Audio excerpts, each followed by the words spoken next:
सत्य को खोजने वाले आप सभी साधकों को हमारा प्रणाम।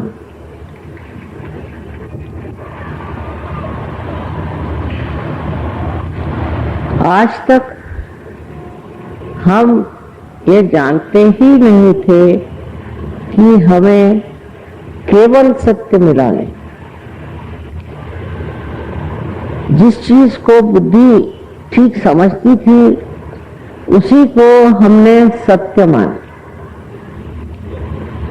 फिर बहकते बहकते ये बुद्धि इस दिशा में चल पड़ी कि कोई सा भी काम करो वो ठीक है, अच्छा है, उससे लाभ है, यही करना चाहिए। सत्य से परे मनुष्य भटक गया और भटकते भटकते पता नहीं कौन सी खाई में जाकर गिरा हुआ है। ये देख करके लोग सोचते हैं कि ऐसे कैसे हुआ, ऐसी स्थिति क्यों आई। मनुष्य के अंदर जो बुद्धि है उस बुद्धि को इस तरह से कुबुद्धि में परिवर्तित क्यों कर दिया गया। इसको सुबुद्धि बनाना था, वो कुबुद्धि हो गई और उस कुबुद्धि से ऐसी ऐसी चीजें निकलने लग गई जिससे न तो दूसरों को कोई सुख हो सकता है न तो स्वयं को सुख हो सकता है। हम लोग कभी कभी घबरा जाते हैं सोच करके कि ये क्या हो रहा है, मार काट हो रही है और हर तरह का हिंसक कार्य हो रहा है, छोटे छोटे बच्चों तक को कोई नहीं छोड़ता। इस तरह की अनेक विकृतियां हमारे अंदर जो जागृत हो गई हैं उसको देख करके यही मैं कह सकती हूँ कि घोर कलयुग है, कलयुग की परिसीमा है। इतना तो वर्णन शास्त्रों में भी नहीं है कि ये ऐसा काल आएगा। उन्होंने साधारण इधर उधर की बातें की, ऐसा मुझे लगता है कि लोग जो हैं वो पीतल में खाना नहीं खाएंगे और लोहे में खाना खाएंगे। इस प्रकार की बहुत ही औपचारिक मेरे ख्याल से बातें उसमें लिखी हुई। लेकिन जो दृश्य है जो सामने दिखाई देता है वो बहुत भयावह और बहुत दुखी करने वाला है। इसके पीछे में यही कहना चाहिए कि मनुष्य को अपना रास्ता नहीं मिला। बंद करा था, पंखा बंद करा। और वो कहां से कहां भटक गया, उसको सुख नहीं मिल सकता। इस सुख के खोज में वो गलत चीज के पीछे बढ़ा, जिसे मृग तृष्णा कहते हैं।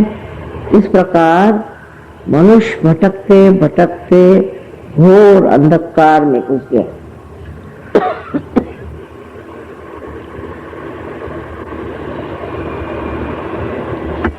वो ये भी नहीं जानता कि जो मैं कर रहा हूं ये कुकर्म है और इस कुकर्म का फल मुझको तो बुरा मिलेगा, औरों को भी मिले। इस तरह की चीजें इतनी बढ़ गई हैं कि कभी कभी समझ में नहीं आता कि ये संसार कहाँ जाने वाला। अपने देश में अनेक प्रश्न हैं और देश में भी बहुत से प्रश्न हैं। ये सोचना कि बाहर के लोग बड़े ठीक हैं ये गलत बात है। वो भी खोज में लगे हुए हैं और उस खोज में वो देखना चाहते हैं कि किस तरह से वो उस स्थिति को प्राप्त करें जिसमें वो मनुष्यता तो कम से कम पाले। इसका जो भी परिणाम हुआ है वो ये है कि मनुष्य निराशा में चला, उसके अंदर गहन निराशा आ गया और सोचता अब क्या करें, सब ऐसा ही चलना है, चलेगा, इसको तो ठीक कर नहीं सकते। ऐसे ही वक्त एक बात हमें याद रहना चाहिए जो साधु संतों ने कहा है कि अपने ही अंदर खोजो, अपने ही अंदर सब कुछ है। काहे रे बन खोज न जाए, सदा निवासी सदा अलेपा तो है संगरम। वो कौन है, वो कौन सी चीज है जिसके बारे में सब संतों ने हिंदुस्तान में भी कहा है, बाहर भी कहा है, सब धर्मों में ही कहा हुआ। इतना विपर्यास धर्मों का भी हो गया कि लोग इस बात को भूल ही गए कि जो हमारे अंदर है उसे खोजना है, और हमारे अंदर हमारी आत्मा है। हर इंसान में ये आत्मा पूरी तरह से जीवित अवस्था में, ये आत्मा जो है यही परमात्मा का प्रतिबिंब हमारे हृदय में है। ऐसी तो बातें सभी कहते हैं, सबने ही बताया कि ऐसी आत्मा है, लेकिन लोग कहते हैं माँ हमने तो कभी जाना नहीं ऐसी कोई चीज होती। अब आपका समय आ गया इसे जानने का कि हमारी आत्मा, अंतरात्मा क्या चीज है, और इस आत्मा को हम किस प्रकार पा सकते हैं। ये आत्मा मानो जैसे अछूती अंदर सब चीज को देख रही है और अपने प्रकाश को भी अपने ही अंदर समेटे हुए है। वो ये भी नहीं करती कि कहीं हम गलत काम कर रहे हैं तो उस गलत काम पे कोई प्रकाश डाले, क्योंकि हम तो अपनी सुबुद्धि को कुबुद्धि बना चुके और हम देख ही नहीं सकते कि हम कोई गलत काम कर रहे हैं। हर तरह का गलत कर्म हम करते हैं और सोचते हैं कि हम तो बहुत अच्छे आदमी। इस प्रकार हमारी सत्सत विवेक बुद्धि भी खत्म हो गई। अब इसी आत्मा को पाने की बात है, और इस आत्मा को किस प्रकार पाया जा सकता है ये समझना चाहिए। इसी के लिए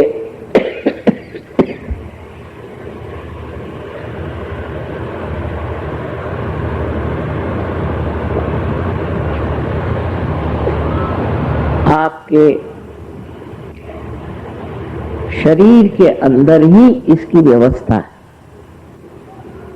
कोई बाहर जाने की जरूरत नहीं। आपके ही त्रिकोणाकार अस्थि में एक शक्ति कुंडलिनी, एक पवित्र शक्ति स्थित है, और जब इसकी जागृति होती है तो वो 6 चक्रों में से गुजरते हुए अंत में ब्रह्मरंध्र को देखते हुए उस सूक्ष्म शक्ति से एकाकारिता करती है जो परमेश्वर की प्रेम शक्ति है। ऐसे अपने शास्त्रों में लिखा था, लेकिन ऐसे तो कोई करता नहीं था। अपने देश से बहुत से साधु संत बाहर गए, मेरे ख्याल से मचिंदर नाथ, गोरखनाथ गए होंगे, क्योंकि बोलीविया में भी वो सब जानते हैं, वो चक्रों के नाम जानते हैं और वो कुंडलिनी के जागरण की बात जानते हैं। रशिया में भी मैंने देखा, और हर जगह देखती हूँ कि पुरातन जो पेंटिंग्स हैं, जो कुछ भी वहां चित्रकारी है, उसमें सब चक्र बने हुए हैं। आप अगर थोड़ा सफर करें तो आप हैरान हो जाए कि ये सब चीजें इन्होंने कहाँ जानी और कैसे जाना, ये किसने बताया। तो इसमें अपने यहाँ के कोई न कोई संत साधु गए थे, ऐसा बताते, और उन्होंने ये बातें बताई और हम लोगों को भी बताकर चले गए, और हमारे यहाँ भी लिखकर चले गए कि ऐसी कुंडलिनी आपके अंदर है। यहाँ तक कि जो नाथपंथी लोग थे उन्होंने इसके बारे में किसी को बताया नहीं, क्योंकि वो सोचते थे अगर किसी और को दे दीजिए तो लोग हैं वो उसका क्या इस्तेमाल करेंगे, क्या करेंगे, क्या न करेंगे। और हुआ है, जिन्होंने ये चीज पढ़ी वो दुनिया भर की झूठी झूठी बातें फैलाते हैं और खूब उन्होंने पैसा कमाने का धंधा बनाया। तो इनका यही विचार रहा होगा कि ये सर्वसाधारण इंसान के लिए नहीं देना चाहिए, लेकिन किताबों में लिखा है।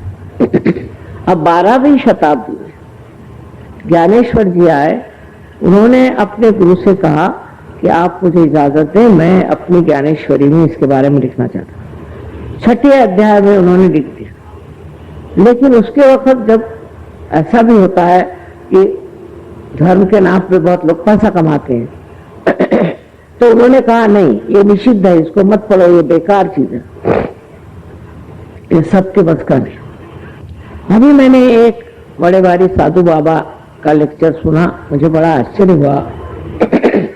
उन्होंने कहते ये बना उनसे, आसानी से नहीं आप समझ पाएंगे, पर एक तरह से गाली दी कि आप लोग सब प्रवृत्ति मार्गी हैं, निवृत्ति मार्गी नहीं है। अब प्रवृत्ति माने इधर उधर दौड़ने की आपकी जो क्रिया है वो आपका है। अब बताइए, और सब हाँ हाँ कर रहे हैं। और आप निवृत्ति मार्गी नहीं है तो आप ज्ञान मार्ग में मत जाइए, क्योंकि सहयोग ज्ञान मार्ग है। आप अपने तरीके से चलिए और गुरुओं की सेवा करिए, उनको पैसा दीजिए, उनको ये करिए वो करिए वो। और लोग मान गए। कोई किसी को कहे कि तुम निवृत्ति मार्गी नहीं हो तो एक तरह से तो गाली हो गई। लेकिन किसी को संस्कृत मालूम नहीं, जो बोल रहे हैं ठीक है भाई, कुछ तो उन्होंने बनाया है। और प्रवृत्ति का मतलब है आप अलग अलग चीज की तरफ दौड़ना। और इसलिए उन्होंने साफ साफ कह दिया कि आप सिर्फ गुरुओं की सेवा करिए। एक पोता भर के आप एक बहुत से ये ले आइए, कहते हैं जिसको कि मूर्तियां ले आइए, उनकी पूजा करिए। अब बैठे हैं सवेरे 4 बजे से कर रहे हैं, फिर ये उपास करिए, वो तपास करिए। इतने कर्म कांड हमारे अंदर बढ़ दिए कि हम उसी में लुटे जा रहे हैं। ये भी नहीं हमारे समझ में आता कि ये क्यों कर रहे हैं, उसका क्या फायदा हुआ। हमारे बाप दादाओं ने ये किया और हम भी वही कर रहे हैं। और मोहम्मद साहब ने भी साफ कहा कि मूर्ति पूजा बंद, क्योंकि पता नहीं किसने बनाई है, किस वजह से बनाई। लेकिन ये पूछिए कि उन्होंने जो मक्का में एक काले पत्थर के चारों तरफ प्रदक्षिणा डालने की बात की, वो क्यों करे? उस पत्थर की क्या विशेषता थी? उस पत्थर में क्या बात थी जो कह रहे थे मूर्ति पूजा मत करो, तो इस पत्थर के चारों तरफ क्यों घुमाते हो? उसकी वजह यह थी कि मक्का में मक्केश्वर शिव है, वो शिव है, मक्केश्वर शिव है। लेकिन अब कैसे जानिएगा आप कि वो मक्केश्वर शिव है? आप कैसे जानिएगा कि स्वयंभू मूर्ति कौन सी है? आपके पास कोई साधन नहीं। इसीलिए जब ये कुंडलिनी का जागरण होता है तो ये 6 चक्रों को छोड़कर जब उस चारों तरफ फैली हुई उस दैवी शक्ति से एकाकारिता प्राप्त करती है, तब आपके हाथ में ही चैतन्य बहता है। तब आपके हाथ बताएंगे कि क्या सत्य है और क्या गलत है। इतनी सुंदर व्यवस्था हमारे अंदर पहले ही से बना के रखी, ये कुछ बनाने की जरूरत नहीं। अब आपके हाथ बता रहे हैं, माने आपके हाथ जानते हैं। ये भी मोहम्मद साहब ने कहा है कि जब कियामा आएगा तो आपके हाथ बोलेंगे। आ गया कियामा, अब इसे प्राप्त करो। कोई पढ़ता भी है कि नहीं पता नहीं। जब हाथ बोलेंगे तो इस हाथ से पता चलेगा कि क्या चीज गलत है, क्या चीज अच्छी है, क्या चीज सत्य है। अब कोई कहे कि मक्का में क्या रखा है, अब हाथ उधर करके देख लीजिए। जो लोग सहयोगी हैं सब देख सकते हैं कि कितने चैतन्य की लहरें। तो कौन सत्य है और कौन असत्य है, ये आप अपने हाथ पर जान सकते हैं। इसकी इतनी सुंदर व्यवस्था, ये पूरा यंत्र ही हमारे अंदर बना हुआ इतना सुंदर है। और फिर जब ये व्यवस्था हो जाती है, जब आप उसे प्राप्त कर लेते हैं, तो कमाल की बात है कि आपके अंदर के दोष अपने ही आप लय हो जाते हैं, क्योंकि आप दूसरी दुनिया में गुजर जाते हैं। आपके अंदर काम, क्रोध, मोह, मद, मत्सर, लोभ, ये जो आपके शत्रु हैं, भाग जाते हैं। हमें तो आश्चर्य की बात है कि इंग्लैंड में जब हमने पहले दिन प्रोग्राम किया था, तो वहां 6 ड्रग एडिक्ट्स आए थे। वो लोग ड्रग लेते थे और दूसरे दिन ही वो साफ हो गए। तो ये तो कमाल है, ये कैसे हो गया? पहले पता नहीं, अब तो हमें लेना नहीं, हमें अच्छा नहीं लगता, हमें देखना नहीं। बड़े बढ़िया लोग हो गए, वही आज बहुत कार्यान्वित है और कार्य कर रहे हैं। तो ये जो चीज है कि जो अपने को प्राप्त करो कहा है, माने अपने आत्मा को जानो, उसकी व्यवस्था भी हमारे ही अंदर बनाई हुई है। जैसे कोई बड़ी दैवी हमारे यंत्र विद्या है, या कहना चाहिए कि मशीन है हमारे। और जब ये चल पड़ती, जब ये शुरू हो जाती, तब एक से एक चमत्कार आपको अपने ही बारे में दिखाई दे। कितने शराबी कबाब थे, उन शराब छोड़ दी। कितने ही दुष्ट लोग थे, उन्होंने दुष्टता छोड़ दी। मैं कलियाती में गई तो वहां पर एक माफिया के मुख्य डॉन चीफ वहां थे, तो उन्होंने सहयोग ले ली। कभी कमाल है, इन्होंने सहयोग कैसे ले लिया? पहले माँ वो सहयोगी हो गए, वो आपसे मिलना चाहते हैं। वो आए तो इतने नम्र, बस उन्होंने इतना कहा कि माँ मैंने बहुत गुनाह किए, उनकी मुझे माफी हो जाएगी या नहीं ये बताए। अरे मैंने कहा क्या बात करते, तुमने गुनाह किए वो तो हो गए, भूतकाल में हो गए, पीछे हो गए। आज मैं तुमसे तो बात कर रही हूँ वर्तमान, और वो बात खत्म हुई। अब वर्तमान में तुम क्या हो, तुम आज कहां से कहां हो गए हो, ये देख लो। फिर उसने इतनी मदद की हम लोगों की, इतनी सराहना करी, और एक तरह से बड़ा आश्चर्य हुआ कि ये किस तरह जो माफिया का सबसे वहां मुख्य आदमी था, उसमें ये बदल कैसे आ गया, वो कैसे इस चीज को मान गया। ये घटित हो गया, उसने कुछ उसको लेक्चर नहीं दिया, कुछ उसको समझाया नहीं, बताया नहीं। ये घटना है, और ये घटना इस कलयुग में होना अत्यावश्यक, क्योंकि उससे आदमी जो है परिवर्तित हो जाता है, ट्रांसफॉर्म हो जाता है। और जब आदमी परिवर्तित हो जाता है, तब वो इतना निखर आता है, इतना सुंदर हो जाता है। आज दुनिया को इस परिवर्तन की जरूरत है, और यही परिवर्तन करना ही हम सोचते हैं। आप सब सहयोगियों का कार्य है।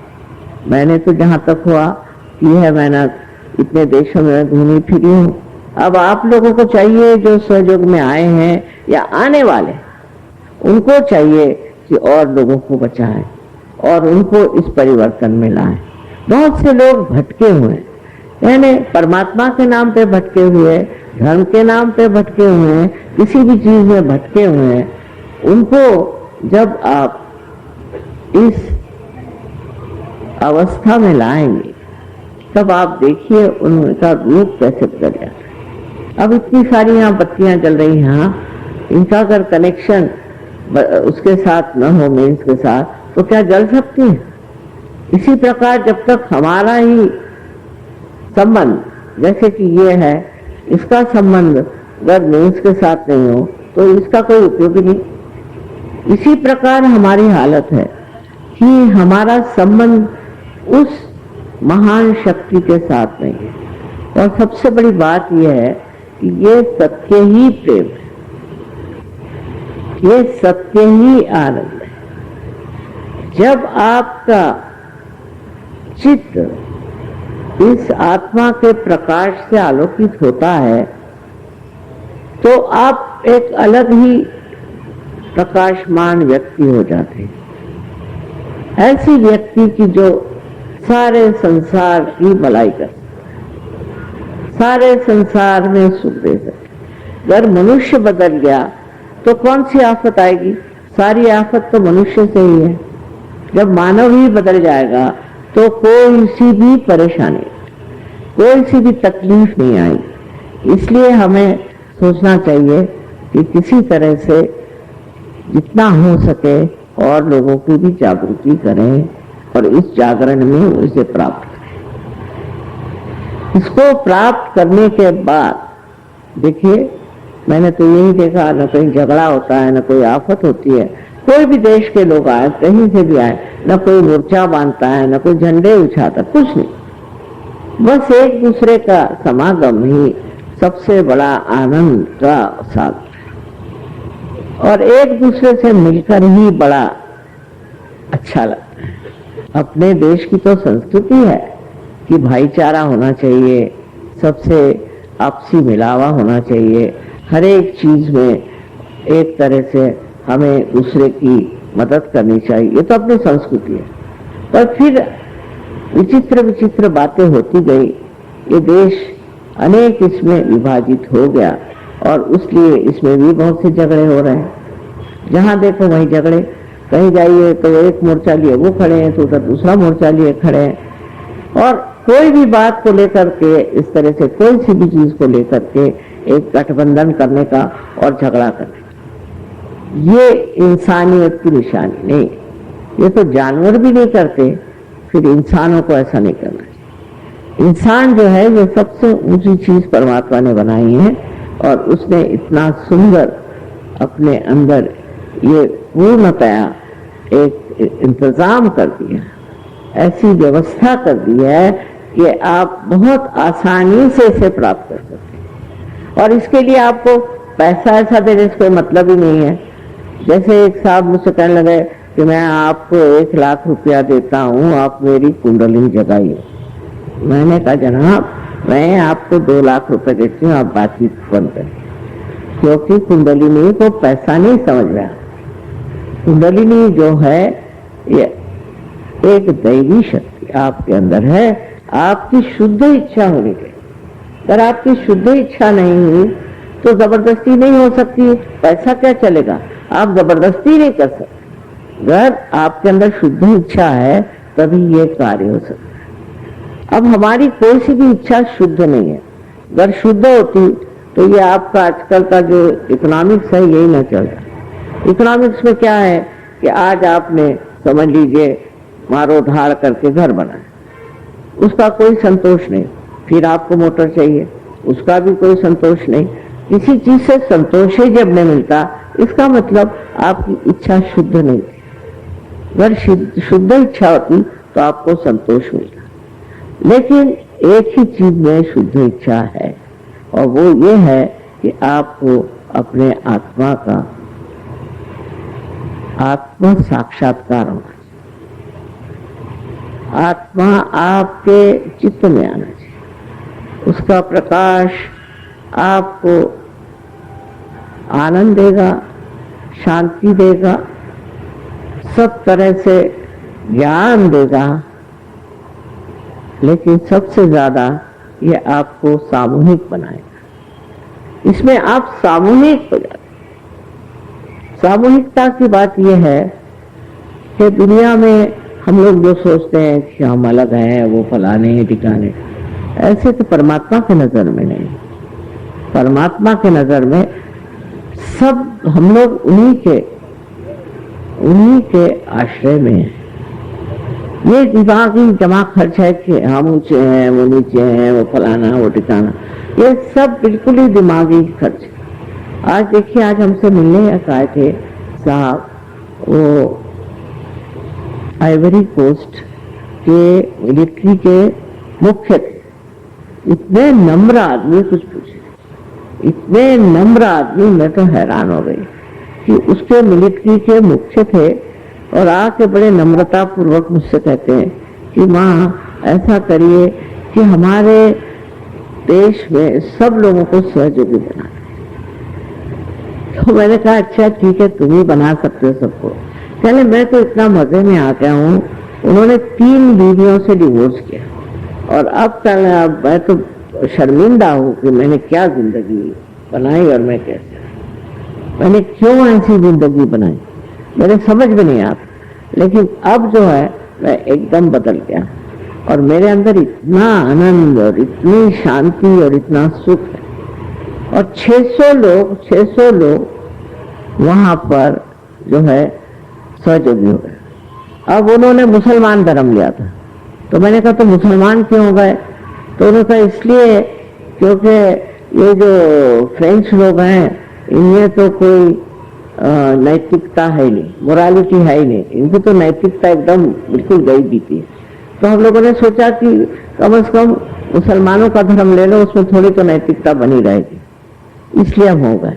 तो मैंने कहा सहयोग में तो सभी धर्म एक समान है और सब धर्म से आप आ सकते हैं, इसमें किसी धर्म का अपमान नहीं है, कोई नीचा नहीं ऊंचा नहीं, उल्टे आप अपने धर्म को बहुत अच्छे से समझते हैं, उसकी जो गहराइयां हैं उसको समझते हैं। अभी तक आप भटक रहे हैं तो आप उसे पा सकते हैं जो असलियत है, जिसके लिए धर्म बनाए गए थे।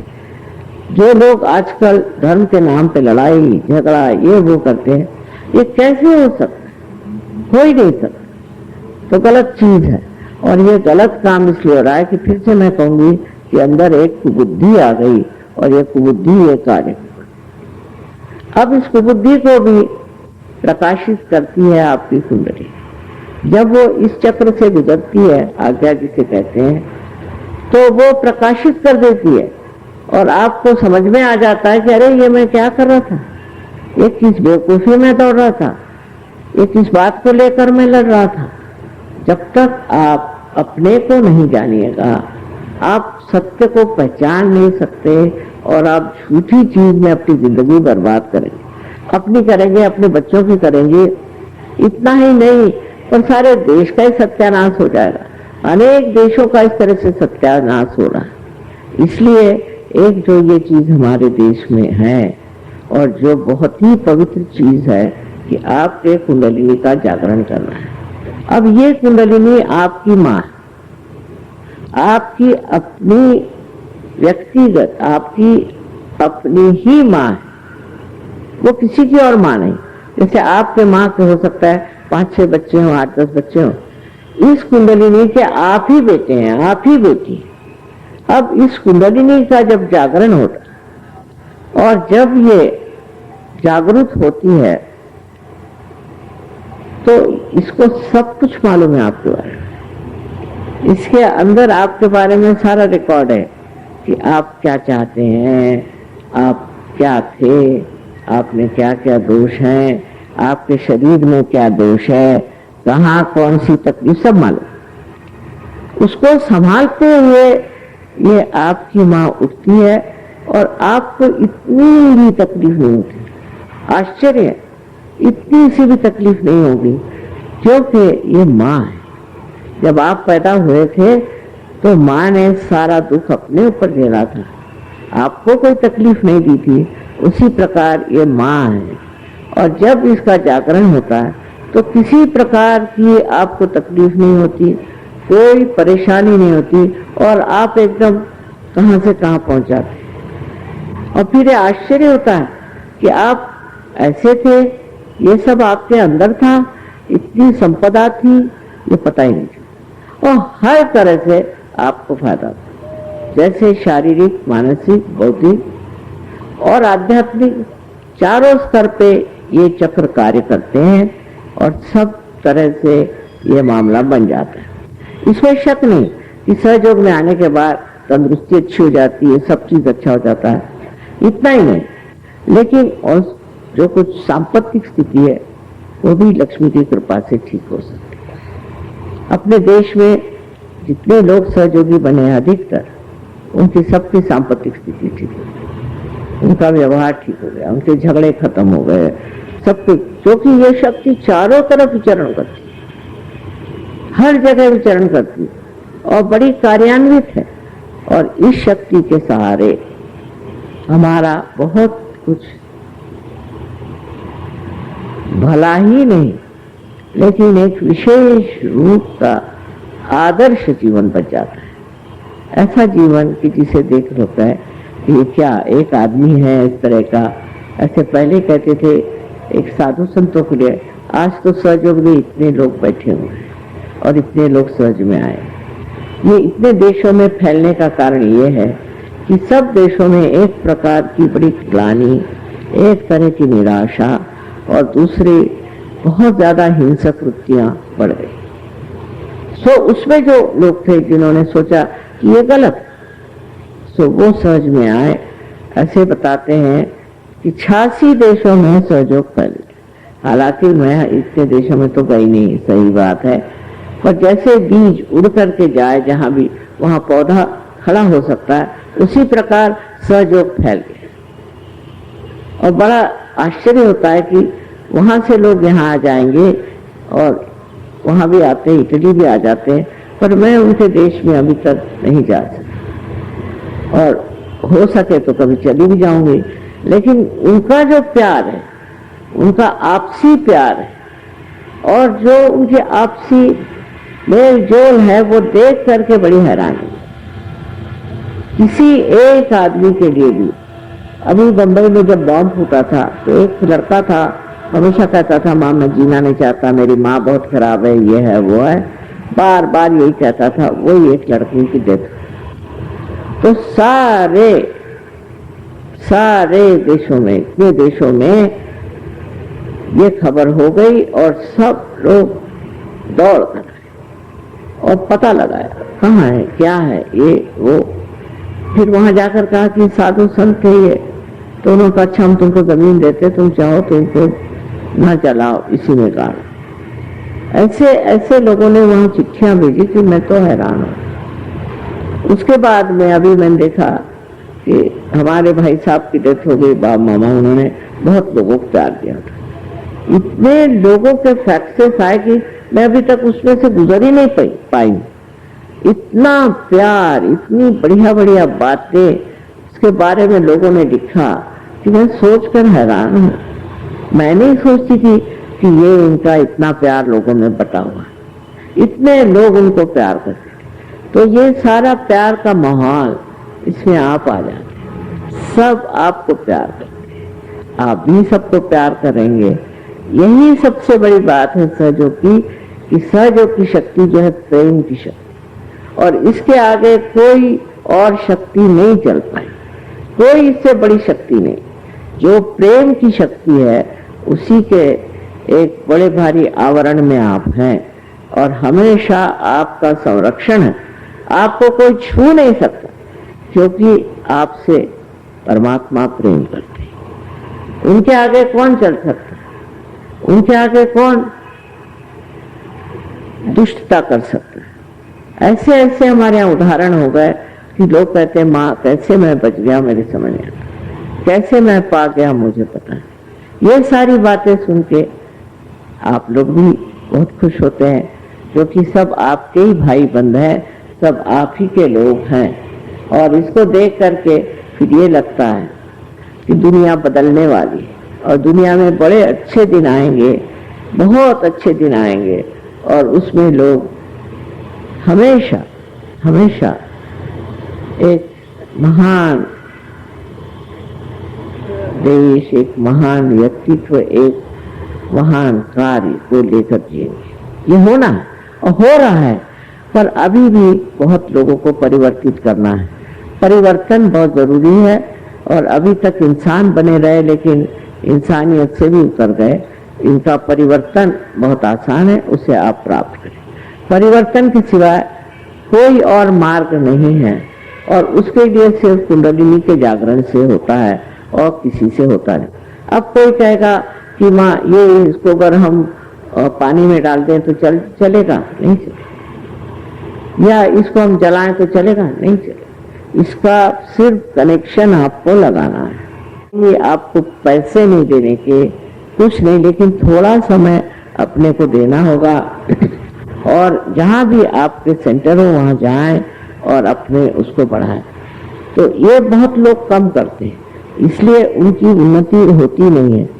जब आप उसको सामूहिकता का प्यार नहीं देंगे, जैसे कि पेड़ पौधों को आपको जल देना होता है, उसी प्रकार ये अगर आप नहीं करेंगे तो फिर वो वृक्ष बढ़ेगा नहीं। और इसीलिए ईसा ने कहा है कि कुछ बीज थे वो तो ऐसे ही पत्थर पे गिरे, कुछ बीज थे वो ऐसे जमीन में गए कि वहीं खत्म हो गए, और कुछ बीज ऐसे थे जो कायदे की जमीन में रहे और पनप करके वृक्ष हुए। सो इसमें कोई धर्म की निंदा नहीं है, किसी धर्म के विरोध में नहीं है, पर इस सारे धर्मों का गौरव, उनकी विशेषता है और एक संबंध ऐसा जबरदस्त इन सब धर्मों में है, वो स्थापित होता है। एक बहुत ही ज्यादा आनंदमय, सुखमय ऐसा जीवन आपके लिए भविष्य में बना हुआ है, इसे आप प्राप्त करें, ऐसा मेरा आपको अनंत आशीर्वाद है।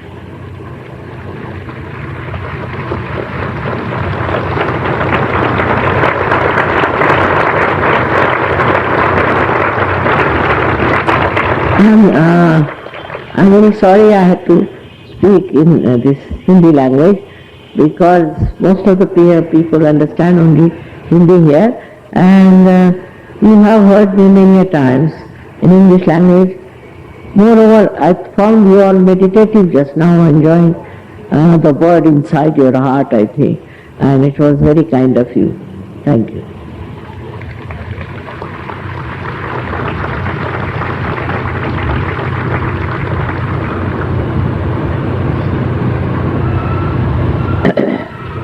अब इसमें यही बताना कि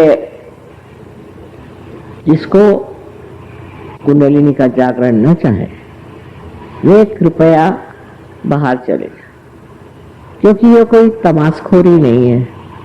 और जो लोग इसमें ध्यान में जाना चाहते हैं उनके साथ आप एक तरह से परेशानी में डाल रहे हैं। इसलिए आप मेहरबानी से जिनको नहीं करना ध्यान, तो कृपया बाहर चले जाएं। इस तरह से आप समझ जाएंगे कि आप पे कोई उत्तरदायित्व नहीं है कि आप बैठे रहें। आप आए हैं, ठीक है, आपने भाषण सुना, लेकिन आप अगर जागृति नहीं चाहते हैं तो आप बाहर जा सकते हैं, उसको कोई भी बुरा नहीं मानेगा।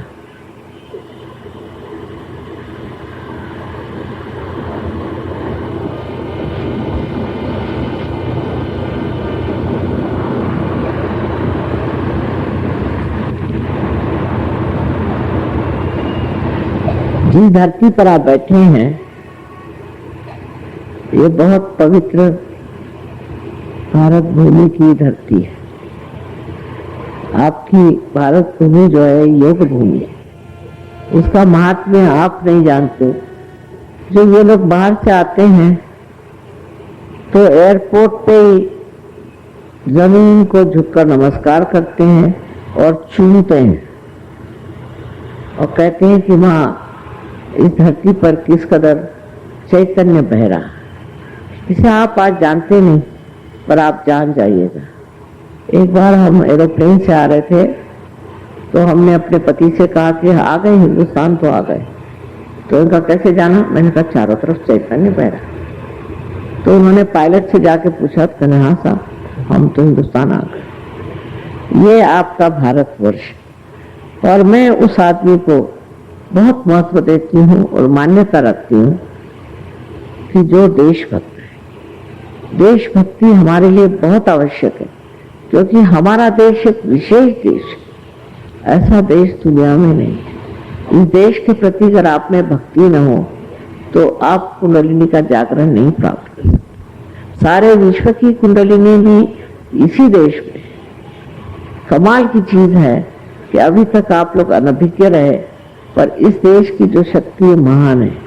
और एक दिन ऐसा आएगा कि सारी दुनिया आपके सामने झुक जाएगी, क्योंकि हम लोग बहुत शक्तिशाली हैं। वो भी झुकेगी आदर और प्रेम से, तलवार की जोर से नहीं, क्योंकि यहाँ के लोगों में यहीं के सरजमी का खाया हुआ अन्न है, उनके खून में वही चीज बह रही है। तो देशभक्ति बहुत जरूरी है हम लोगों के लिए, विशेषकर सहयोग के लिए। यहाँ तक कि ये लोग जो बाहर से आए ये भी आपके भारत को बहुत मानते हैं, यहाँ तक कि अपने यहाँ भारतवर्ष के नक्शे लगाए हुए हैं। यहाँ के जो महान महान लोग हो गए उनके घरों में, अपने घरों में फोटो लगाए, और ये सारे जितने भी देव देवता हैं उन सबको मानते हैं, क्योंकि वही चक्रों में विराजमान है। इस तरह से हमें समझना चाहिए कि एक तरह से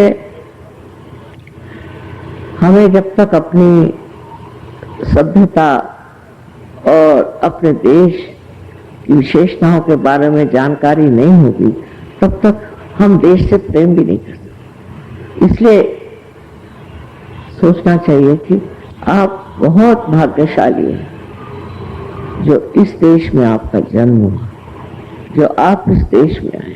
बड़ी भाग्य की चीज, सस्य श्यामलाम भूमि है, इसके लिए और कुछ कह नहीं सकते। अभी आपके कुलदेवी के जागरण के लिए मैंने कहा था सब लोग बैठे हुए हैं, कोई गया नहीं। इसका मतलब है आप लोग सब चाहते हैं कि आपका जागरण हो जाए, तो बड़ी अच्छी बात है। बहुत प्रोत्साहित होता है इंसान देख कर। अच्छा, अब सिर्फ बहुत हल्का है, आप हिंदुस्तानी हैं और इस भूमि पर बैठे हैं, आप लोगों को तो बिल्कुल मुश्किल नहीं। और जगह मेरे हाथ टूट जाते हैं, लेकिन भारतीय लोगों में इतनी भगवान ने विशेषता दी हुई है आत्मिक जीवन की कि कोई तकलीफ नहीं होती और बहुत आसानी से ये कार्य हो जाता है। अब आप दोनों हाथ मेरी ओर ऐसे,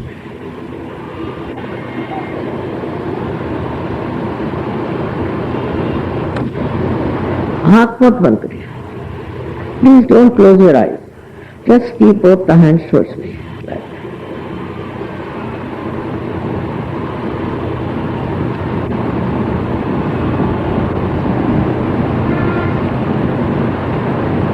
Now please put your left hand towards me and put the right hand on top of your head. Left hand मेरे ओर करें और right hand को तालू के ऊपर, जो एक स्निग्ध सी हड्डी होती है बचपन में, उसके ऊपर पकड़ें और अपने हाथ को घुमाएं, ऊपर नीचे दोनों तरफ घुमाएं और देखें कि उसके अंदर से कोई ठंडी ठंडी या गरम गरम हवा आ रही है क्या। इसी को स्पंद कहा गया। देखिए अगर कोई ठंडी ठंडी हवा आ रही है, गरम हवा आ रही है। अब अपना राइट हैंड मेरे तरफ, मैं इसलिए अंग्रेजी में कह रही राइट एंड लेफ्ट, क्योंकि हिंदुस्तानी भाषाओं में हर जगह अलग अलग तरीके से कहा जाता है।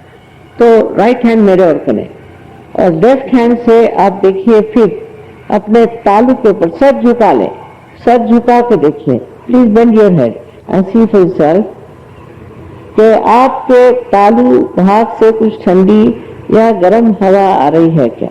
देखिए, किसी किसी को बहुत ऊपर तक आती, किसी को अलग अलग दिशा में आती है, पर आप इसको महसूस करें, इसकी प्रचीति होनी चाहिए। ये अनुभव है, ये अनुभव के सिवा किसी भी चीज में विश्वास नहीं करना चाहिए। अब फिर से लेफ्ट हैंड मेरी ओर करें और राइट हैंड से देखें कि आपके सर में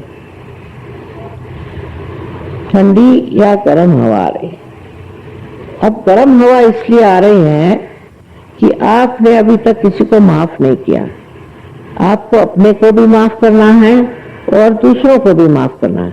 बस इतना करें, सिर्फ कहे कि माँ मैंने सबको माफ कर दिया और खुद को भी माफ कर दिया। देखिए एकदम आपको आश्चर्य होगा कि हवा ठंडी आने लग जाएगी।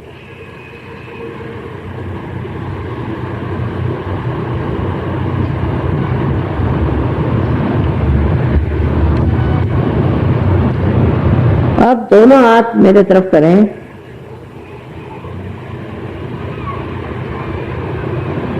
दोनों हाथ, और कोशिश करें कि कोई विचार ना आए, निर्विचारिता में आ जाइए।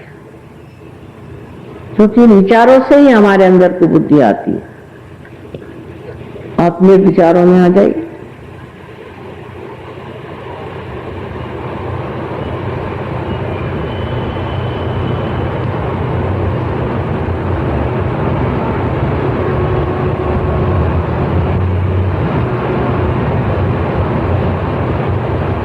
अब जिनके हाथ में या उंगलियों में ठंडी हवा आ रही या तलवे में ठंडी या गर्म हवा आ रही और सर से जिसके ठंडी या गर्म हवा आई हो, वो सब लोग दोनों हाथ ऊपर करें। I'm saying those who get the cooler or hot breeze, वाह वाह, तो सारी दिल्ली आपकी जो है, वाह वाह वाह वाह, क्या कहने, अनंत आशीर्वाद है आपको। मैं हृदय से कहती हूँ अनंत आशीर्वाद है। सारी दिल्ली पार हो गई, अब और क्या चाहिए। अनंत आशीर्वाद, अनंत आशीर्वाद। May God bless you all. You all got realization, the whole of Delhi. Can you imagine?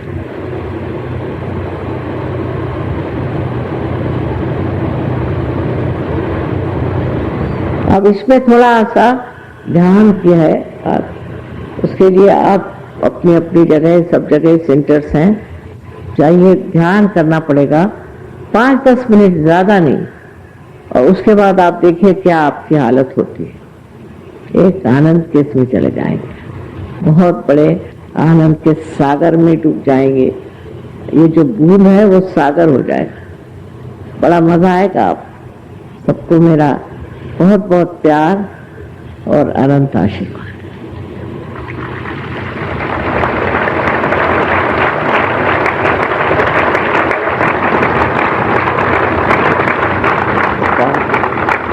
वाले सर्वे पालना रहता है चौड़े गाने शुरू। योगा मतलब नहीं, योगा मतलब नहीं। अब एक गाना चाहते हैं। ये गाना 12वीं शताब्दी में मैंने कहा लिखा गया और अब भी देहातों में होता है, मराठी भाषा में। तो ये कह रहे हैं कि हम वो गाना गाएंगे। उसमें कुंडलिनी को अम्बा कहा गया और ये कहा है कि अम्बा तू जागरूक। लोगों को पता ही नहीं है कि ये क्या चीज है। इतने साल से गा रहे हैं देहातों में, लेकिन उनको पता ही नहीं कि गा क्या रहे हैं, कह क्या रहे हैं। इतना सुंदर वर्णन है कि हे प्रभु, मैंने अपने को साफ कर लिया, मैंने सब ठीक कर लिया, अब इस अम्बा को चढ़ाओ। ये अम्बा यही कुंडलिनी है और इसको चढ़ाओ।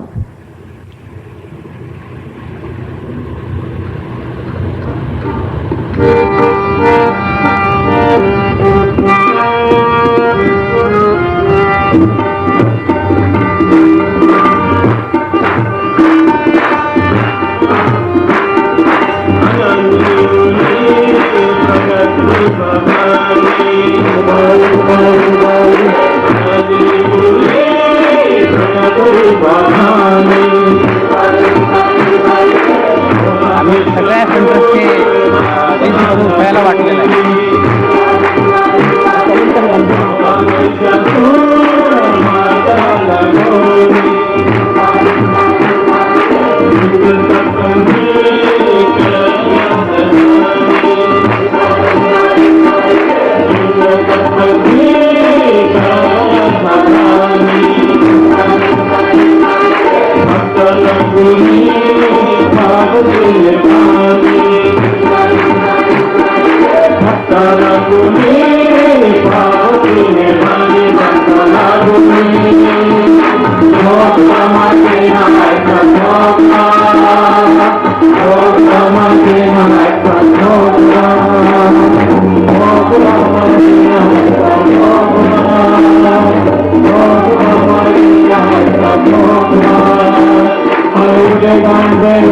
Hare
एड्रेस दिले।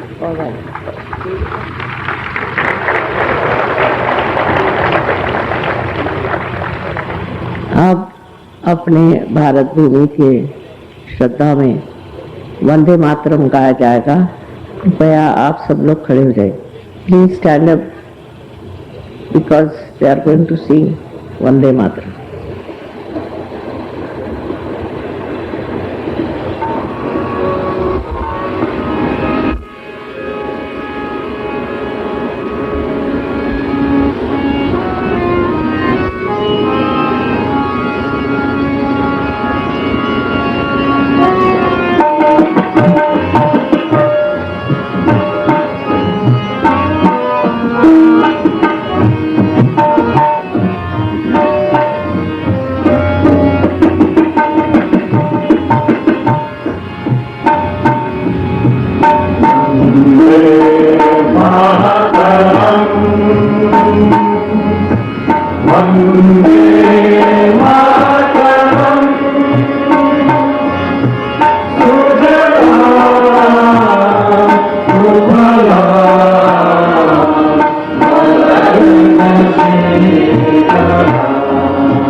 बोलो आदिशक्ति माता जी श्री निर्मला देवी की।